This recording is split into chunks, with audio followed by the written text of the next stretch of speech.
Good morning everyone. कैसे हैं आप लोग? अच्छे हैं। तो आप सीख रहे थे कोऑर्डिनेशन कंपाउंड। तो कोऑर्डिनेशन कंपाउंड का ये 10th लेक्चर है, वर्नर्स कोऑर्डिनेशन थ्योरी। आप हेडिंग लिखेंगे वर्नर्स कोऑर्डिनेशन थ्योरी। काफ़ी इंपॉर्टेंट है ये भी। आप एनसीईआरटी पढ़ेंगे तो पहला आपको यही मिलेगा, वर्नर्स कोऑर्डिनेशन थ्योरी। पहला पेज पे एनसीईआरटी का यही मिलेगा आपको, वर्नर्स कोऑर्डिनेशन थ्योरी। तो हेडिंग लिखेंगे वर्नर्स कोऑर्डिनेशन थ्योरी। नाम से ही स्पष्ट, Werner's. This was given by Alfred Werner. आप भी लिखते जाएंगे, this was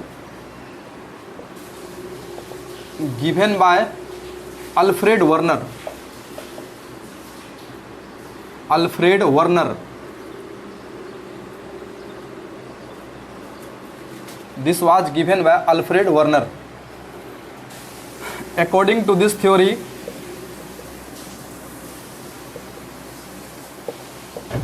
according to this theory,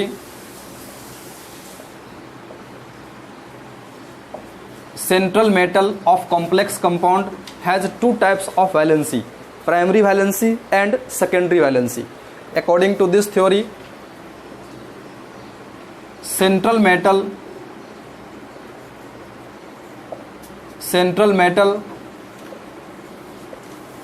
of complex compound, central metal of complex compound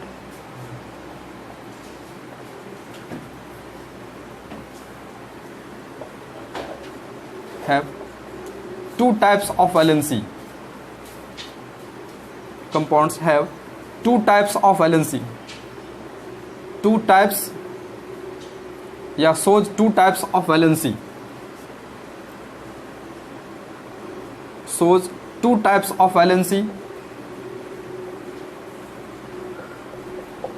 Two types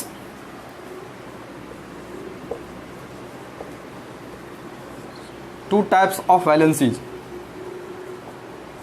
first में लिखेंगे primary valency. Primary valency,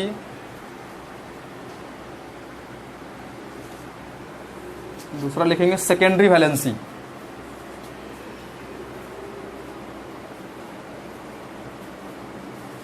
secondary valency,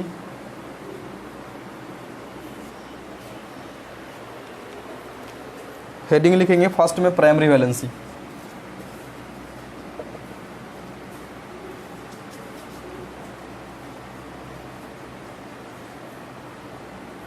primary valency देखिए, आपको हम बता चुके थे, शुरू में भी बता चुके थे, प्राइमरी वैलेंसी और secondary valency. Primary valency central metal का, कॉम्प्लेक्स का पहले दो पार्ट होते हैं, सेंट्रल मेटल और लिगेंड। कॉम्प्लेक्स का दो पार्ट, सेंट्रल मेटल और लिगेंड। तो सेंट्रल मेटल कोऑर्डिनेट बॉन्ड बनाते हैं लिगेंड्स के साथ। तो यहां देखिए सेंट्रल मेटल के,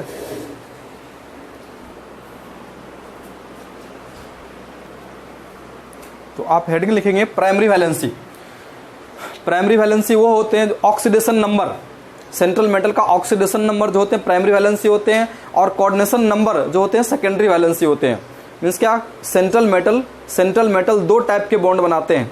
तो आयंस, जो भी निगेटिवली चार्ज आयंस होते हैं उसके बीच आयनिक बॉन्ड भी होता है और कोऑर्डिनेट बॉन्ड भी होते हैं, अगर कोऑर्डिनेशन स्फीयर के अंदर है।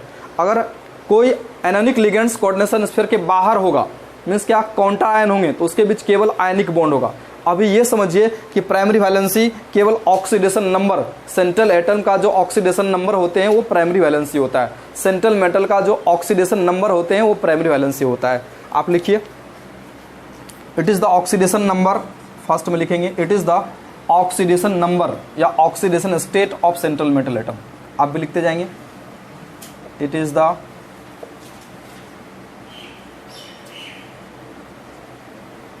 Oxidation state of central metal atom और ion. It is the oxidation state of central metal atom और आयन। बी में लिखेंगे it is satisfied bye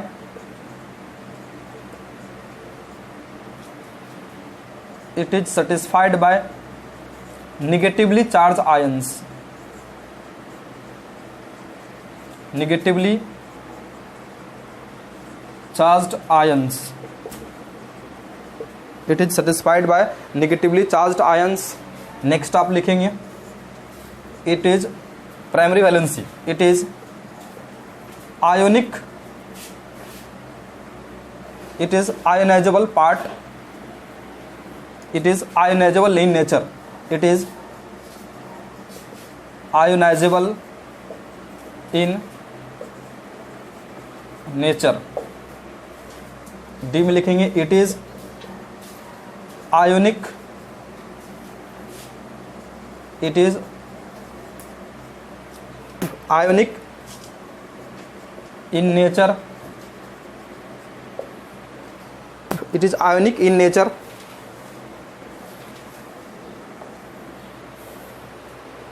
That is ionic bond of central metal atom. Ionic bond of central metal atom or ion called primary valency. Called primary valency. Called primary valency. उतारिए यहाँ तक.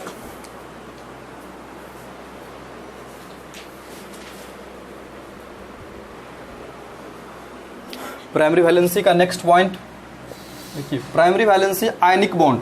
तो ionic bond आप पढ़े थे. Ionic bond is the non directional property. Ionic bond chemical bonding में आप पढ़े थे. Ionic bond is the non directional property and covalent bond is the directional property. अगर नॉन डायरेक्शनल प्रॉपर्टी होंगे तो इसका कोई फिक्स ज्योमेट्री नहीं होगा. प्राइमरी वैलेंसी का कोई फिक्स ज्योमेट्री नहीं होगा. तो पहले लिखेंगे it has non directional property. Primary valency या it has non-directional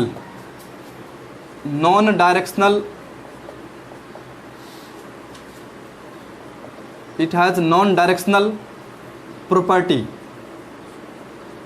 non directional property क्या होते हैं? जैसे आयनिक बॉन्ड का प्रॉपर्टी नॉन डायरेक्शनल होते हैं. जैसे देखिए कोई कैटायंस है तो एनायंस को ये अट्रैक्ट करते हैं. इसके अट्रैक्ट करते हैं, किसी भी साइड से जोड़ सकते हैं एनायंस को. जैसे एक कैटायंस है, दो एनायंस मान लीजिए, दो एनायंस तो एक साइड जोड़ सकता है. लेकिन अगर इसी में कोवलेंट बॉन्ड होगा तो इस टाइप से नहीं जुड़ेगा. ये कैटायंस बीच में रहेगा तो जस्ट इसके बगल में एनायंस इस टाइप से रहेगा. अगर कोवलेंट प्रॉपर्टी होगा तो लीनियर अरेंजमेंट हो जाएगा. लेकिन आयनिक बॉन्ड होगा तो ये कोई लीनियर अरेंजमेंट या ट्राइगोनल, प्लेनर या टेट्राहेड्रल इस टाइप का कोई वर्ड नहीं होते हैं. आयनिक बॉन्ड का कोई ज्योमेट्री नहीं होता है. जैसे ज्योमेट्री क्या, linear, trigonal, planar, tetrahedral, octahedral इस टाइप का ज्योमेट्रिकल केवल कोवलेंट बॉन्ड में होते हैं, आयनिक बॉन्ड में नहीं होते हैं. इसलिए इसको बोलते हैं non directional property. It has non directional property, hence it has no fix geometry. आगे लिखिए hence it has no fixed geometry. It has no fixed geometry. Next है सेकेंडरी वैलेंसी. आप सेकेंड में लिखेंगे सेकेंडरी वैलेंसी. आगे example इसका हम दे रहे हैं. Secondary valency. सेकेंडरी वैलेंसी क्या होते हैं? तो इससे पहले बता चुके हम कोऑर्डिनेशन नंबर. सेंट्रल मेटल का जितने कोऑर्डिनेशन नंबर होंगे, जितने नाइबोरिंग एटम्स हो जाएंगे, वो होगा सेकेंडरी वैलेंसी. या नंबर ऑफ कोऑर्डिनेट बॉन्ड को सेकेंडरी वैलेंसी बोलेंगे. मींस क्या, number of coordinate bond means क्या, नंबर ऑफ कोवलेंट बॉन्ड. तो covalent bond prime central metal का covalent bond secondary valency, central metal का आयनिक बॉन्ड प्राइमरी वैलेंसी. लिखते हैं इसको. इट इज द, ए में लिखेंगे it is the coordination number. It is the coordination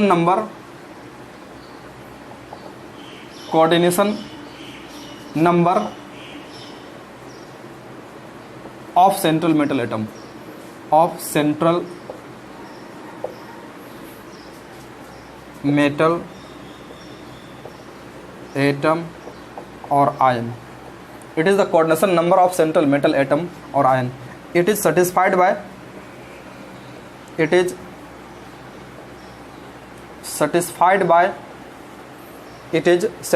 by negatively charged ions, negatively charged ions, negatively charged ions, positively charged ions, neutral molecules और neutral molecules. negatively positively एक साथ लिख देते हैं, negatively और positively और neutral ions, neutral molecules. Next point, it has directional property. जैसे covalent bond, coordinate bond directional property होते हैं. पहले लिखिए, it is non ionisable in nature, it is non ionizable, it is non ionizable, it is non ionizable in nature, it has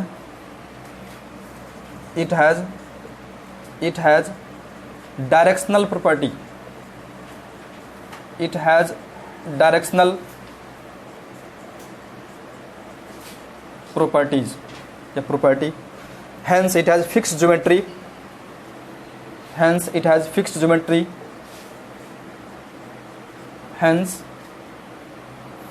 yeah, it has directional property and covalent in nature, covalent in nature, hence it has fixed geometry,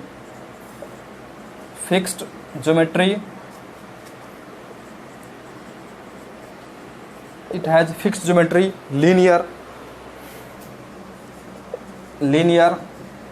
or trigonal, planar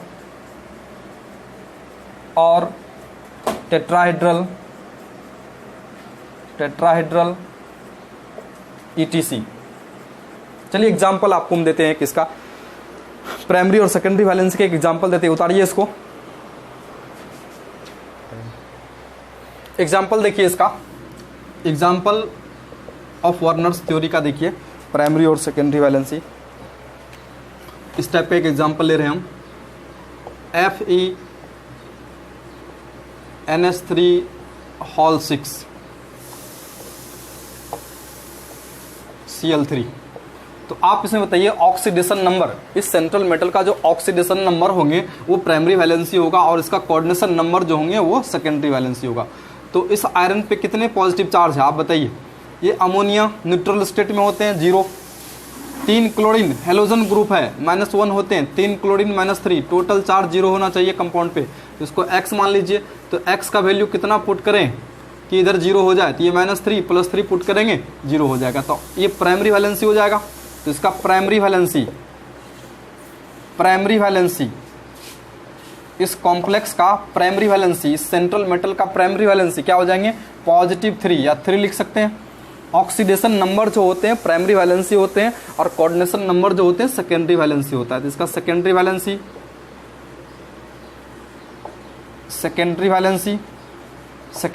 कितना, तो coordination number कितना है इसका 6, coordination number 6, तो secondary valency 6. यहाँ देखिए secondary valency, primary valency कारण geometry नहीं होता है, सेकेंडरी वैलेंसी कारण ज्योमेट्री होता है और सेकेंडरी वैलेंसी 6 है. मीन्स क्या, कोऑर्डिनेट बॉन्ड कितने हो जाएंगे 6. तो इसका हाइब्रिडेशन या तो D2sp3 होगा या तो sp3D2 होगा. ऑक्टाहेड्रल ज्योमेट्री होगा, फिक्स है. कैसा होगा ये, ऑक्टाहेड्रल ज्योमेट्री हो जाएगा. इसका ज्योमेट्री कैसा होगा, ऑक्टाहेड्रल. कोऑर्डिनेशन नंबर 6 से ऑक्टाहेड्रल ज्योमेट्री. किस टाइप का ऑक्टाहेड्रल होते हैं पढ़ा चुके हैं आपको. स्क्वायर प्लेनर पहले लिखेंगे, आयरन को बीच में रखेंगे, पहले आयरन को बीच में रखेंगे. स्क्वायर प्लेनर इमेजिन किए, ये इमेजिन किए स्क्वायर प्लेनर को, ये इमेजिन किए स्क्वायर प्लेनर को. 1 लिगेंड्स, 2 लिगेंड्स, 3 लिगेंड और 4 लिगेंड चारों कॉर्नर पे होंगे. उसके बाद एक परपेंडिकुलर अप होगा, दूसरा परपेंडिकुलर डाउन हो जाएंगे. एक लिगेंड क्या है, अमोनिया. पहले तो ये इमेजिन किए थे, इसको मिटा देते हैं. ये स्क्वायर प्लेनर को इमेजिन आपने किया था, आपने इसको इमेजिन किया था square planar, ammonia NH3 coordinate bond इधर, NH3 कोऑर्डिनेट बॉन्ड इधर, NH3 कोऑर्डिनेट बॉन्ड इधर, कोऑर्डिनेट बॉन्ड होगा। नेक्स्ट अमोनिया जो होगा इसके परपेंडिकुलर अप होंगे, तो हवा में लिखना पड़ेगा, बोर्ड पे तो आएगा नहीं, तो इसको हम ऊपर लिख देते हैं ऐसा NH3। और दूसरा लिगेंड जो होगा परपेंडिकुलर बोर्ड के पीछे डाउन, परपेंडिकुलर अप बोल दीजिए इसको, और इसको परपेंडिकुलर डाउन बोल दीजिए, ये बोर्ड के पीछे है। और ये है ऑक्टाहेड्रल ज्योमेट्री, ये है ऑक्टाहेड्रल ज्योमेट्री। इसमें देखिए इस आयरन पे +3 चार्ज है, ये +3 चार्ज है, तो +1 चार्ज, +2 चार्ज और +3 चार्ज इस तरह से हम इंडिकेट कर दिए। ये 3 प्लस चार्ज इंडिकेट कर दिए। 3 प्लस चार्ज जो है इस क्लोरीन के कारण आया है, तो ये क्लोरीन के बीच कैसा बॉन्ड, आयनिक बॉन्ड हो जाएंगे। ये डॉटेड लाइन आयनिक बॉन्ड है, ये क्लोरीन -1, ये काउंटर आयन है, स्क्वायर ब्रैकेट के बाहर ही रहेगा, और ये आयनिक, ये प्लस चार्ज और क्लोरीन माइनस के बीच, क्लोरीन माइनस के बीच आयनिक बॉन्ड होगा। नेक्स्ट क्लोरीन इस टाइप से Cl-, 3 क्लोरीन कोऑर्डिनेशन स्फीयर के बाहर है, तीनों आयनाइजेबल पार्ट है इसका। 3 क्लोरीन, क्लोरीन माइनस और iron plus, chlorine minus iron plus, chlorine minus iron plus, 3 plus charge इसमें देखिए, +1 चार्ज इधर है, +1, +2 और +3, 3 प्लस चार्ज है। और तीनों प्लस चार्ज तीनों क्लोरीन को अट्रैक्ट किया रहेगा, आयनिक बॉन्ड के थ्रू जोड़ा रहेगा, और 6 अमोनिया को कोऑर्डिनेट बॉन्ड के थ्रू जोड़ा रहेगा। तो इसका प्राइमरी वैलेंसी, ये डॉटेड लाइन प्राइमरी वैलेंसी है, कंटिन्यूअस लाइन सेकेंडरी वैलेंसी है। तो आप लिख सकते हैं dotted line indicates primary valency and continuous line indicates secondary valency. आप लिख लीजिए, नीचे हम लैंग्वेज बना के लिख देते हैं, dotted line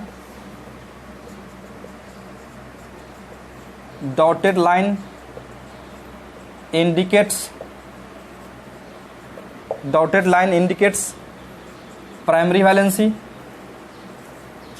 primary valency and continuous line indicates secondary valency। आप भी लिख लीजिए, continuous line indicates secondary valency।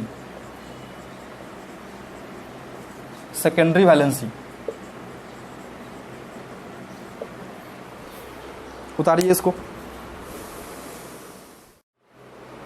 Next example है, देखिए इसी का Fe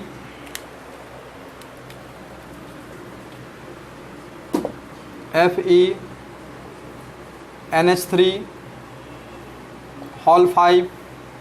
और एक क्लोरीन को अंदर कर देते हैं। पहले बाहर 3 क्लोरीन था बाहर, पहले एक क्लोरीन को अंदर कर दिए, एक क्लोरीन को अंदर कर दिए, अब एक अमोनिया को बाहर कर दिए, तो ऐसा बन गया ये। तो इसमें ऑक्सीडेशन नंबर सेंट्रल मेटल का कितने हो जाएंगे, फिर वही होगा +3, ये 0, ये -1, ये -2, टोटल चार्ज 0। प्राइमरी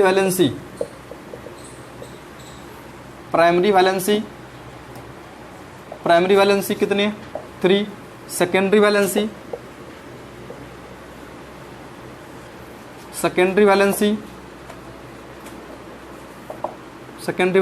6। उसी तरह से कोऑर्डिनेशन नंबर 5 और 1, 6। तो आप इसका स्ट्रक्चर बनाइए, ज्योमेट्री। कोऑर्डिनेशन नंबर 6 है तो ऑक्टाहेड्रल ज्योमेट्री होगा, कोऑर्डिनेशन नंबर 6 है तो ऑक्टाहेड्रल ही होगा। ऑक्टाहेड्रल बनाइए, तो ऑक्टाहेड्रल कैसा होते हैं, तो स्क्वायर बाइपिरामिडल होते हैं। स्क्वायर बाइपिरामिडल कैसा होते हैं, तो पहले स्क्वायर इमेजिन कीजिए, स्क्वायर FE इस तरह से, FE अमोनिया NH3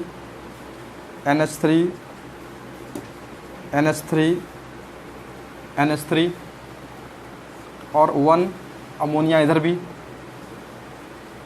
और 1 chlorine.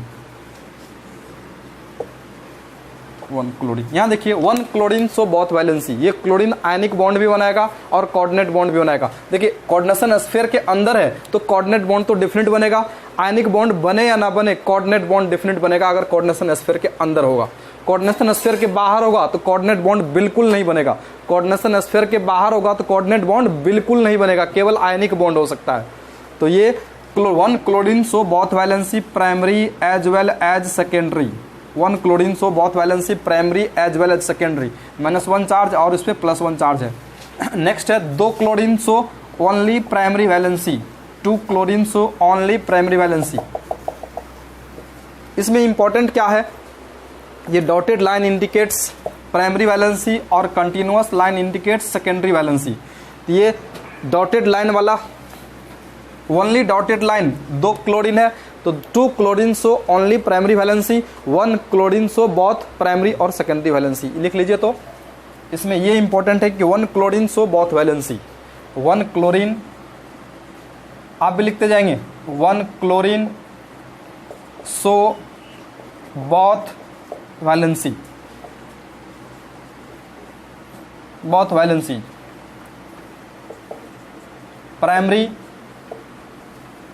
Primary as well as secondary, primary as well as secondary. Next है 2 chlorine so only primary valency, 2 chlorine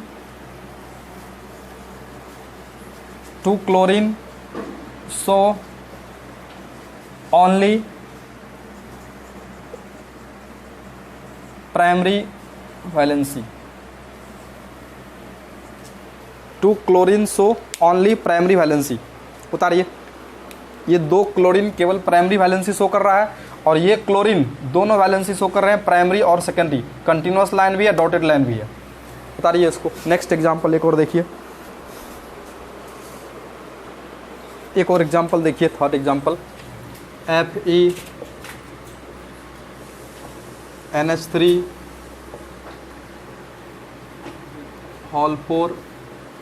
अब क्या किए हैं, 2 अमोनिया को, पहले वाला एग्जांपल जो देखे थे 6 अमोनिया था, 2 अमोनिया को बाहर कर दिए, 2 क्लोरीन अंदर कर लिए, 1 क्लोरीन बाहर बच गया।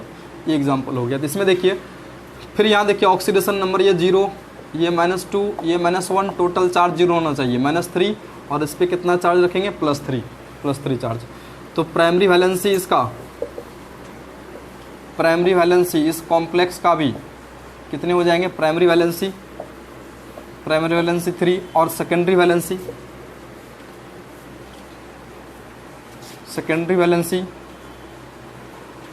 6। चलिए स्ट्रक्चर बनाते हैं। सेकेंडरी वैलेंसी 6 है तो इसका 6 कोऑर्डिनेट बॉन्ड sp3 या तो dsp2, sp3d2 या d2sp3। ऑक्टाहेड्रल ज्योमेट्री कैसा होते हैं, ऑक्टाहेड्रल ज्योमेट्री होगा इसका, ऑक्टाहेड्रल का दूसरा नाम होते हैं स्क्वायर बाइपिरामिडल, स्क्वायर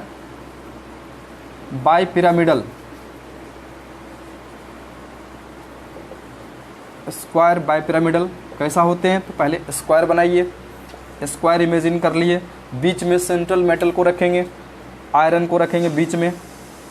और नेक्स्ट है अमोनिया 4 है, 4 अमोनिया, ये कोई बॉन्ड नहीं है, ये इमेजिन किए थे स्क्वायर प्लेनर ज्योमेट्री को, और 2 chlorine perpendicular up perpendicular down है, एक परपेंडिकुलर अप दूसरा परपेंडिकुलर डाउन, इस टाइप का ज्योमेट्री है। यहाँ देखिए क्लोरीन -2 और ये +3 है तो +1 तो इसके द्वारा सेटिस्फाई है, 2 प्लस चार्ज इसके द्वारा होगा तो 2 chlorine so both valency primary as well as secondary, plus charge होगा और इससे माइनस चार्ज होंगे, इससे प्लस चार्ज और ये माइनस चार्ज क्लोरीन होगा, आयनिक बॉन्ड हो जाएगा। तो 2 क्लोरीन सो बोथ वैलेंसी और 1 क्लोरीन बच गया है तो 1 chlorine so only primary valency और 2 chlorine so both valency primary as well as secondary. उतार लीजिए इसको। Dotted line primary valency, continuous line secondary valency लिखेंगे। पहले तो लिखेंगे 2 chlorine so both valency, 2 chlorine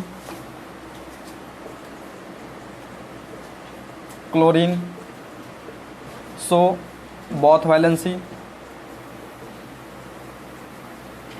2 chlorine so both valency primary valency as well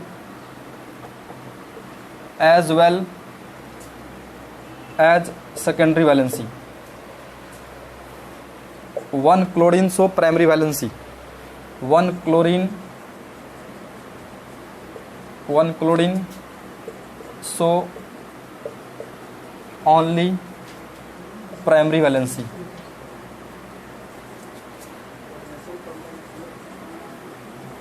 उतारिए, 1 chlorine so only primary valency.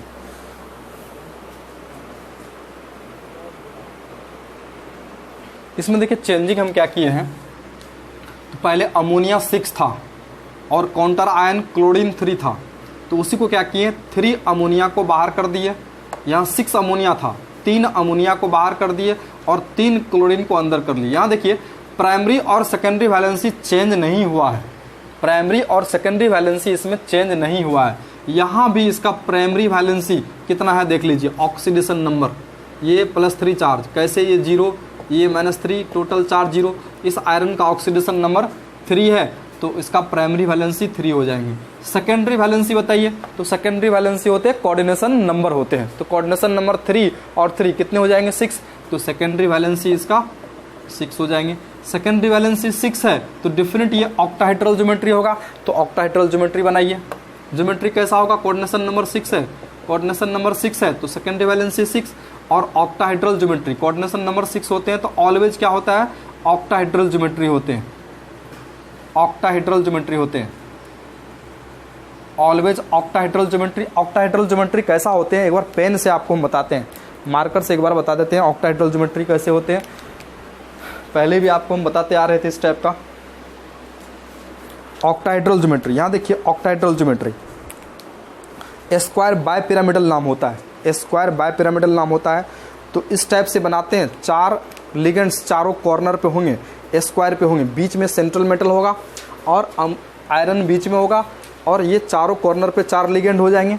एक ligand perpendicular up होगा, दूसरा लिगेंड परपेंडिकुलर डाउन होंगे, तो इस टाइप का ज्योमेट्री बनेगा। तो इसका नाम होता है स्क्वायर प्लेनर और इसका नाम होता है स्क्वायर पिरामिडल। पिरामिड बन जाएगा। पिरामिड कैसे, इसको धागे से जोड़ेंगे, इसको धागे से जोड़िए, इसको धागे से जोड़िए, कैसा बनेगा पताका जैसे जोड़ते हैं ऐसा पिरामिडल। क्या नाम होगा इसका स्क्वायर पिरामिडल। क्या नाम होगा इसका स्क्वायर पिरामिडल।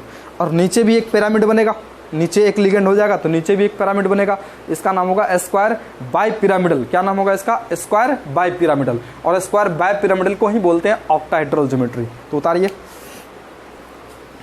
पहले स्क्वायर बना लिए, स्क्वायर बना लिए और बीच में सेंट्रल एलिमेंट रख दिए। स्क्वायर इमेजिन किए और ख़त्म कर दीजिए, इसको मिटा दीजिए। इसको क्यों मिटा रहे हैं, तो ये कोई बॉन्ड नहीं है, स्क्वायर को इमेजिन करने के लिए ऐसा लिखे थे। एक अमोनिया यहाँ है, दूसरा अमोनिया, कोऑर्डिनेट बॉन्ड इसके साथ, कोऑर्डिनेट बॉन्ड इसके साथ, कोऑर्डिनेट बॉन्ड इसके साथ अमोनिया। अमोनिया के पास लोन पेयर होते हैं, कोऑर्डिनेट बॉन्ड बना लिया। और एक क्लोरीन अब इधर, एक क्लोरीन यहाँ, ये माइनस चार्ज क्लोरीन। अब दूसरा नेक्स्ट क्लोरीन जो होगा परपेंडिकुलर अप होगा, इसके ऊपर होगा, तो ऊपर लिख देते हैं इधर क्लोरीन माइनस। ये अप का मतलब है परपेंडिकुलर, बोर्ड के परपेंडिकुलर है, और परपेंडिकुलर डाउन ये है। तो 3 chlorine so both valency, 3 chlorine है इसमें जो माइनस चार्ज और ये इस पर प्लस चार्ज होगा, इसके बीच आयनिक बॉन्ड हो जाएंगे, आयनिक बॉन्ड। यहाँ आयनिक बॉन्ड भी होगा क्योंकि ये प्लस आयरन 3 प्लस है, आयरन पे +3 चार्ज है, 1 प्लस 2 प्लस, इधर तीसरा प्लस, और क्लोरीन माइनस है। तो तीनों क्लोरीन कोऑर्डिनेट बॉन्ड भी बना रहे हैं और आयनिक बॉन्ड भी बना रहे हैं। तो 3 chlorine so both valency primary as well as secondary, इस टाइप से। ये परपेंडिकुलर डाउन है, ये बोर्ड के पीछे है, परपेंडिकुलर डाउन है, क्लोरीन है ये Cl, क्लोरीन माइनस। तो इसमें लिखेंगे 3 क्लोरीन सो बोथ वैलेंसी, लिखेंगे 3 chlorine so both valency primary as well as secondary. 3 chlorine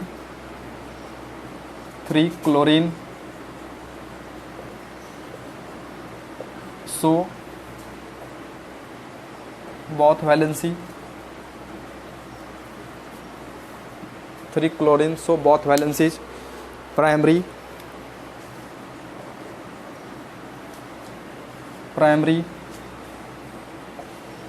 as well as secondary.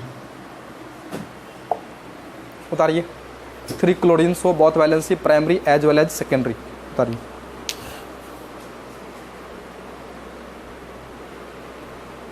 यहाँ देखिए एक क्वेश्चन आपको हम दिया, काफी वाइटल क्वेश्चन है, इंपॉर्टेंट क्वेश्चन है, 2017 का भी मेडिकल का इस टाइप का क्वेश्चन है। थोड़ा बेसिक जानिए इसके बारे में। To make the coordination compound from following molecular formula. Molecular formula इस टाइप का आपको दिया हुआ है। क्या दिया हुआ है? COCl3 6NH3। इसका आपको कोऑर्डिनेशन कंपाउंड बनाना है। इसका कोऑर्डिनेशन कंपाउंड बनाना है तो कैसे बनाएंगे? देखिए, अमोनिया को एनी हाउ रखना है आपको। अमोनिया को एनी हाउ लिगेंड्स में रखना है, क्योंकि अमोनिया न्यूट्रल है। देखिए, तो सेंट्रल एटम डिफिनिट कोबाल्ट हो जाएगा। अमोनिया को हम ऐसा रख रहे हैं। अगर आप ऐसा नहीं रखते हैं, कोऑर्डिनेशन स्फीयर के अंदर नहीं रखते हैं, तो अमोनिया बाहर रखेंगे तो बाहर हो जाएगा। तो अमोनिया को, सभी अमोनिया जो न्यूट्रल लिगेंड है उसको अंदर रखना पड़ेगा, क्योंकि कोऑर्डिनेट बॉन्ड बनाना है उसके साथ। अगर आयनिक बॉन्ड तो ये बनाएगा नहीं, न्यूट्रल है ये, तो कोऑर्डिनेट बॉन्ड बनाएगा तो अंदर रखना पड़ेगा इसको। 3 क्लोरीन है तो क्लोरीन को अंदर भी रख सकते हैं, बाहर भी रख सकते हैं। क्लोरीन को अंदर भी रख सकते हैं, बाहर भी रख सकते हैं, क्योंकि क्लोरीन दोनों टाइप का बॉन्ड बनाएगा। कोऑर्डिनेट बॉन्ड भी बना सकता है क्लोरीन, और ये आयनिक बॉन्ड भी बना सकता है। तो क्लोरीन बाहर भी रहेगा तो कोई दिक्कत नहीं है, कॉम्प्लेक्स में बंधा रहेगा, तो ऐसा कॉम्प्लेक्स हो जाएगा। काउंटर आयन 3 हो जाएंगे, काउंटर आयन 3 हो जाएंगे। नेक्स्ट यहाँ देखिए, यहाँ देखिए, तो इसका जो कॉम्प्लेक्स बनाएंगे तो कैसा कॉम्प्लेक्स बनेगा? इसका जो कॉम्प्लेक्स बनाएंगे तो कैसा कॉम्प्लेक्स बनेगा? अमोनिया को एनी हाउ कोऑर्डिनेशन स्फीयर के अंदर रखना है। क्यों रखना है? कोई चार्ज नहीं है इस पे। अगर इस पे चार्ज नहीं है, अगर कोऑर्डिनेशन स्फीयर, देखिए, इस अमोनिया को अगर बाहर रखते आप, इस अमोनिया को अगर बाहर रखते, तीनों क्लोरीन को अंदर रखते, तो अमोनिया के साथ सेंट्रल मेटल का कोई लिंकिंग नहीं होता, क्योंकि आयनिक बॉन्ड तो बनाएगा नहीं अमोनिया। इसलिए अमोनिया को कोऑर्डिनेट बॉन्ड बनाना, अमोनिया केवल कोऑर्डिनेट बॉन्ड बना सकता है, इसलिए कोऑर्डिनेशन स्फीयर के अंदर रखना पड़ेगा 5 अमोनिया, 5। अगर इसमें रखना है तो कोऑर्डिनेशन स्फीयर के अंदर रखना पड़ेगा, क्योंकि बाहर जब भी अमोनिया को बाहर करेंगे तो बाहर ही हो जाएगा। मीन्स क्या, ये अटैचमेंट कोऑर्डिनेशन कंपाउंड ये सेंट्रल मेटल के साथ नहीं हो पाएगा। और 3 क्लोरीन है तो यहाँ क्लोरीन, यहाँ देखिए कोऑर्डिनेशन नंबर 6 पुराना है आपको, 6 कोऑर्डिनेशन नंबर, तो एक क्लोरीन अंदर कर लिए। कोऑर्डिनेशन नंबर 6 पुराना है, क्योंकि कोबाल्ट +3 के फॉर्म में होते हैं तो 6 कोऑर्डिनेशन नंबर बनाता है ये। कोबाल्ट +3 के फॉर्म में होते हैं तो कोऑर्डिनेशन नंबर 6 जो होता है इसका स्टेबल होते हैं। इफेक्टिव एटॉमिक नंबर इसका निकालेंगे तो इसका स्टेबल बनने के लिए कोऑर्डिनेशन नंबर 6 होना अनिवार्य है। इसलिए यहाँ 5 होंगे तो 1 क्लोरीन को अंदर रखना पड़ेगा, 2 क्लोरीन बाहर हो जाएंगे। नहीं समझ में आया? कोऑर्डिनेशन नंबर 6 यहाँ भी करना है, तो 5 तो अमोनिया है, 1 क्लोरीन रख लेंगे तो 6 कोऑर्डिनेशन नंबर हो जाएगा। यहाँ भी वैसा ही होगा, तो ये 4 अमोनिया को अंदर रखना पड़ेगा, CONH3 4, और 2 क्लोरीन अंदर, Cl2। Coordination number 6, coordination number 6 secondary valency 4 और 2 6 हो जाएंगे, और 1 क्लोरीन को बाहर रख देंगे।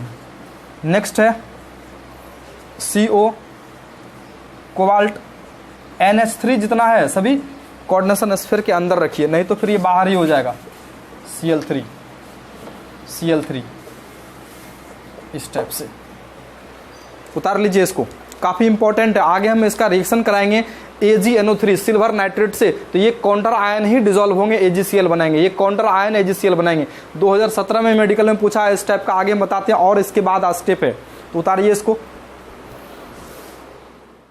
देखिए, ये क्वेश्चन आपको मेडिकल नीट 2017 में पूछा है। लैंग्वेज दूसरे टाइप से है, लेकिन यहाँ देखिए हमने लिखा है इसको, when excess AgNO3 silver nitrate is treated का मतलब reaction with COCl3 6NH3, COCl3 5NH3 and COCl3 4NH3 complexes. इसका कॉम्प्लेक्स बनाना, 3 का मॉलिकुलर फार्मूला दिया हुआ है, कॉम्प्लेक्स बनाना है इसका, तीनों का कॉम्प्लेक्स बनाना, कॉम्प्लेक्सेस।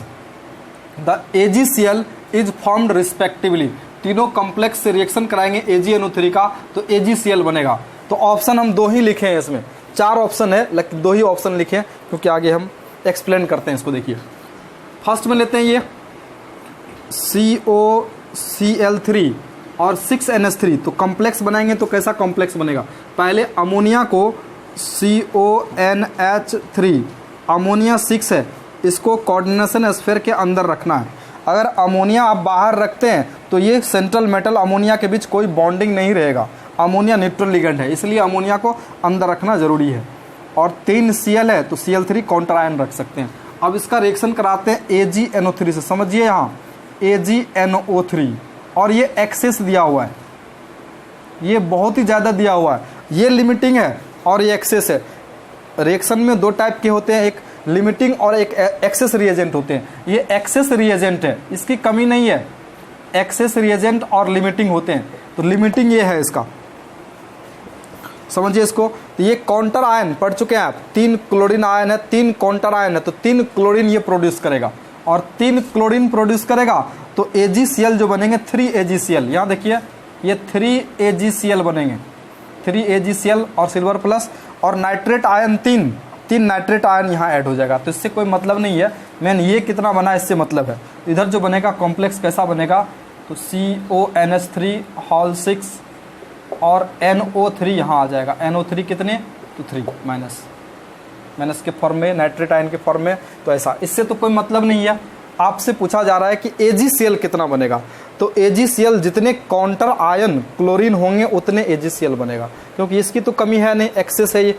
AgCl सिल्वर की कमी नहीं है, क्लोरीन की कमी है, क्लोरीन जितना होगा उतना AgCl बनेगा। तो 3 AgCl, तो 3 chlorine ion, 3 counter ion, 3 AgCl। Next देखिए, इस फार्मूला को लिखते हैं, इस फार्मूला से कॉम्प्लेक्स बनाते हैं। तो आपको बता चुके हैं कॉम्प्लेक्स कैसे बनाते हैं, इससे पहले वाले वीडियो में, इस पहले वाले क्वेश्चन में बता चुके हैं। तो CONH3 देखिए यहाँ कितना 5, तो 5NH3 चेयर हटाइए यहाँ से, 5NH3 है इसमें, 5NH3। तो NH3 को पहले कोऑर्डिनेशन स्फीयर के अंदर लिख लीजिए। अब देखिए कॉम्प्लेक्स, एक क्लोरीन को अंदर रख लीजिए और 2 क्लोरीन बाहर कर दीजिए। 3 क्लोरीन था यहाँ, तो एक को अंदर रखे, 2 बाहर रखे। था ऐसा क्यों किए, तीनों को बाहर कर लेते, नहीं, कोऑर्डिनेशन नंबर 6 यहाँ रखना है आपको। कोऑर्डिनेशन नंबर 6 क्यों रखना है, तो कोबाल्ट जो है कोऑर्डिनेशन नंबर 6 होते हैं, तो ये स्टेबल कॉम्प्लेक्सेस बनाते हैं। इफेक्टिव एटॉमिक नंबर में हम एक्सप्लेन कर चुके हैं। इफेक्टिव एटॉमिक नंबर इस कॉम्प्लेक्स का आप निकालेंगे तो इस तरह से आएगा EAN, इफेक्टिव एटॉमिक नंबर, जो शुरू में पढ़ा चुके थे। तो इसका atomic number 27 plus 2 into coordination number 6 minus oxidation state, ये +3 स्टेट में है, ये मिलेगा आपको 36। इस फॉर्म में स्टेबल है। अगर इससे कम और ज़्यादा करते हैं तो अनस्टेबल हो जाता है। फिर अगर कोऑर्डिनेशन नंबर 7 करेंगे तो कोबाल्ट का कॉम्प्लेक्स अनस्टेबल हो जाएगा। कोऑर्डिनेशन नंबर 5 भी करेंगे, 4 भी करेंगे, अनस्टेबल हो जाएगा। मतलब 6 के फॉर्म में ये stable effective atomic number inert gas के इक्वल है। ये 36 क्रिप्टन का एटॉमिक नंबर होते हैं। तो इफेक्टिव एटॉमिक नंबर अगर इनर्ट गैस के एटॉमिक नंबर के बराबर होते हैं तो वो कॉम्प्लेक्स स्टेबल होते हैं। बता चुके हैं, शुरू में ही बता चुके हैं सब। तो 2 क्लोरीन काउंटर आयन है। अब इसका रिएक्शन कराएंगे सिल्वर नाइट्रेट से, AgNO3 से। ये तो एक्सेस है, क्वेश्चन में लिखा हुआ है एक्सेस है, एक्सेस लिख दिया यहाँ, एक्सेस AgNO3, एक्सेस, इसकी कमी नहीं है, बहुत ज़्यादा है ये। तो 2 क्लोरीन प्रोड्यूस होगा तो AgCl भी आपको 2 ही बनेगा, 2 AgCl बनेगा। और उधर क्या बनेगा, तो ये नाइट्रेट आयन 2 यहाँ ऐड हो जाएंगे। तो कॉम्प्लेक्स इस तरह से बनेगा CONH3 5Cl। जो कोऑर्डिनेशन स्फीयर के अंदर है क्लोरीन, वो बाहर नहीं होगा। क्यों नहीं होगा, तो ये कोऑर्डिनेट बॉन्ड, आयनिक बॉन्ड दोनों बनाएगा। आप जानते हैं कोऑर्डिनेशन स्फीयर के अंदर जो पार्ट होते हैं वो नॉन आयनाइजेबल पार्ट होते हैं। यहाँ NO3 2 हो जाएंगे। नेक्स्ट देखिए, इसका कॉम्प्लेक्स बनाते हैं। CO, पहले अमोनिया को अंदर रखिए, CONH3 होल 4 Cl2, इस तरह से Cl प्लस AgNO3, ये एक्सेस है, ये एक्सेस है। तो ये काउंटर आयन 1 है तो 1 AgCl बनेगा यहाँ, 1 AgCl पहले की तरह।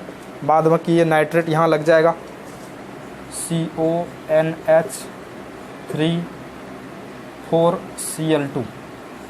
कोऑर्डिनेशन स्फीयर के जो अंदर है क्लोरीन वो नॉन आयनाइजेबल है, ये आयनाइजेबल पार्ट है।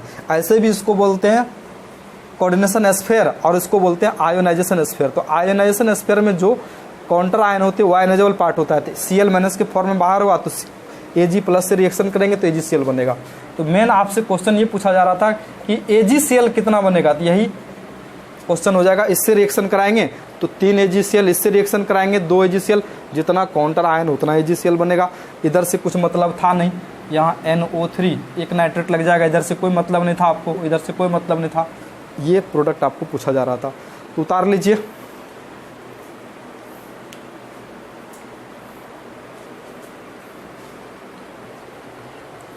देखिए नेक्स्ट क्वेश्चन, ये नीट 2013 का क्वेश्चन है। an excess AgNO3 is added to 100 ml of 0.0 m solution 0.01 m solution dichloro tetra aqua chromium third chloride. इसका फार्मूला आप लिखेंगे तो कैसा होगा ये पहले देखिए क्रोमियम ऑक्सीडेशन नंबर थर्ड लिख लिए, डाइक्लोरो 2 क्लोरीन है, टेट्रा एक्वा एमीन कितने हैं 4, टेट्रा एक्वा एमीन 4 है, डाइक्लोरो 2 क्लोरीन है, डिफिनिट एक क्लोरीन इधर होगा क्योंकि ये -2 और ये -1 तभी +3 होगा, डिफिनिट ये क्लोरीन काउंटर आयन हो जाएगा। अब इसका रिएक्शन कराते हैं AgNO3 से, AgNO3 सिल्वर नाइट्रेट इसका नाम है, सिल्वर नाइट्रेट नाम है इसका, और ये एक्सेस है, पहले की तरह क्वेश्चन हो गया एक्सेस क्या है, ये सिल्वर नाइट्रेट एक्सेस। तो रिएक्शन कराएंगे तो डिफिनिट ये आपको कितना मिलेगा, जितने क्लोरीन है उतने AgCl मिलेगा, 1 क्लोरीन है तो 1 AgCl मिलेगा, और इधर जो कॉम्प्लेक्स बचेगा फिर AgNO3 यहाँ ऐड हो जाएगा, तो ऐसा हो जाएगा क्रोमियम NH3 4Cl2 और NO3-। इससे तो कोई मतलब है नहीं, AgCl से मतलब है। तो आपसे कह रहा है कि इसका मोलरिटी, इसका जो मोलरिटी दिया हुआ है, इसका जो मोलरिटी दिया हुआ कितना दिया हुआ है, इसका मोलरिटी इक्वल्स टू 0.01 m दिया हुआ है। तो मोलरिटी का फार्मूला क्या होते हैं, तो molarity equals to number of moles of solute dissolve in 1 litre of solution. और आप इस तरह से पढ़े थे given weight of solute by molecular weight of solute into 1000 by volume in ml पढ़ चुके थे सॉल्यूशन में, आप मोल कॉन्सेप्ट में पढ़े थे, सॉल्यूशन मोल कॉन्सेप्ट बेसिक में बताए थे। तो ये तो नंबर ऑफ मोल्स है, नंबर ऑफ मोल्स है, तो वापस इसको नंबर ऑफ मोल्स में ले आइए, N1, N क्या है number of moles, given mass by molar mass number of moles, और ये 1000 बाय गिवन वॉल्यूम इसमें लिखा हुआ है 1000 ml, गिवन वॉल्यूम जो डाटा में लिखा हुआ है, क्वेश्चन में लिखा हुआ है गिवन वॉल्यूम कितना दिया हुआ है, गिवन वॉल्यूम 100 ml दिया हुआ है, तो 100 ml यहाँ पुट कर दीजिए, ये V का वैल्यू 100 ml, ये 2 0 कैंसल, ये N क्या है नंबर ऑफ मोल्स, ये N क्या है नंबर ऑफ मोल्स, मोलरिटी का भी वैल्यू दिया हुआ है, कितने दिया हुआ है 0.01, ये मोलरिटी का वैल्यू 0.01 m दिया हुआ है, equals to N number of moles है इनटू 10। तो फिर N1 निकालते, N1 क्या है तो नंबर ऑफ मोल्स है, ये है क्या तो नंबर ऑफ मोल्स, ये नंबर ऑफ मोल्स है, इक्वल्स टू ये 10 इधर करेंगे तो डिवाइड हो जाएगा 0.01 बाय ये 10 इधर आएगा तो डिवाइड हो जाएगा 10, यहाँ कितने हो जाएंगे तो 0.01 इंटू 10 टू द पावर -1, और इस तरह से number of moles of solute equals to कितने 0.01। यहाँ देखिए अगर रिएक्टेंट आप ये रिएक्टेंट यहाँ देखिए अगर ये 1 मोल लेंगे तो ये भी 1 मोल बनेगा, लेकिन अगर आप 0.01 मोल लेंगे, इतने मोल लेंगे तो ये भी आपका 0.01 मोल ही होगा, इतना मोल ही होगा। तो ऑप्शन क्या हो जाएंगे इसके 0.01, option C. The number of moles of AgCl, जितना ये मोल होगा उतना ही AgCl बनेंगे, तो इसका मोल आपने निकाला 0.001 मोल, तो AgCl भी 0.011 मोल हो गए। अगर ये 10 मोल होगा तो ये भी 10 मोल AgCl बनेगा, मीन्स क्या जितना इसका कॉफिशिएंट है उतना ही कॉफिशिएंट इसका भी रहेगा। तो क्वेश्चन में इतना मोल ये दिया हुआ है तो ये भी उतना मोल ही बनेगा, ऑप्शन सी उतार लीजिए। ये क्वेश्चन आपके लिए है, ये भी अच्छे क्वेश्चन है। Which of the following will exhibit maximum ionic conductivity, maximum ionic conductivity तो आपको बता चुके हैं हम, कैसे जितने आयंस बनेंगे उतने कंडक्टिविटी होंगे। आयनिक कंडक्टिविटी मीन्स क्या, कोई भी सॉल्यूशन में जितने नंबर ऑफ आयंस होंगे उतने ज़्यादा मूव होगा और उतने ज़्यादा आयनिक कंडक्टिविटी होंगे। तो ऑप्शन ए में देखेंगे तो काउंटर आयन 4 है, तो ये आयनाइज एक्वस सॉल्यूशन में रखेंगे तो 4K+ बनेगा, प्लस ये आयन बनेगा FeCN6। तो एक आयन ये बनेगा 4 आयन, जितने कॉफिशिएंट उतने आयन, तो टोटल नंबर ऑफ आयंस यहाँ कितने, नंबर ऑफ आयंस जितने ज़्यादा उतने ज़्यादा आयनिक कंडक्टिविटी। किसी सॉल्यूशन में करंट फ्लो होते हैं due to movement of ions, तो नंबर ऑफ आयंस ज़्यादा होंगे तो मूवमेंट भी ज़्यादा होगा और आयनिक कंडक्टिविटी भी ज़्यादा हो जाएंगे। तो ये 4 और 1 5 आयंस हो जाएंगे। देख लीजिए जितना ज़्यादा आयंस मिलेंगे वही आंसर हो जाएगा। तो ये इसको एक्वस सॉल्यूशन में रखेंगे, 3 क्लोरीन माइनस बनेगा। तो पहले कॉम्प्लेक्स को लिख लेते हैं, CONH3 होल 6, एक -3 चार्ज होगा और 3 क्लोरीन माइनस।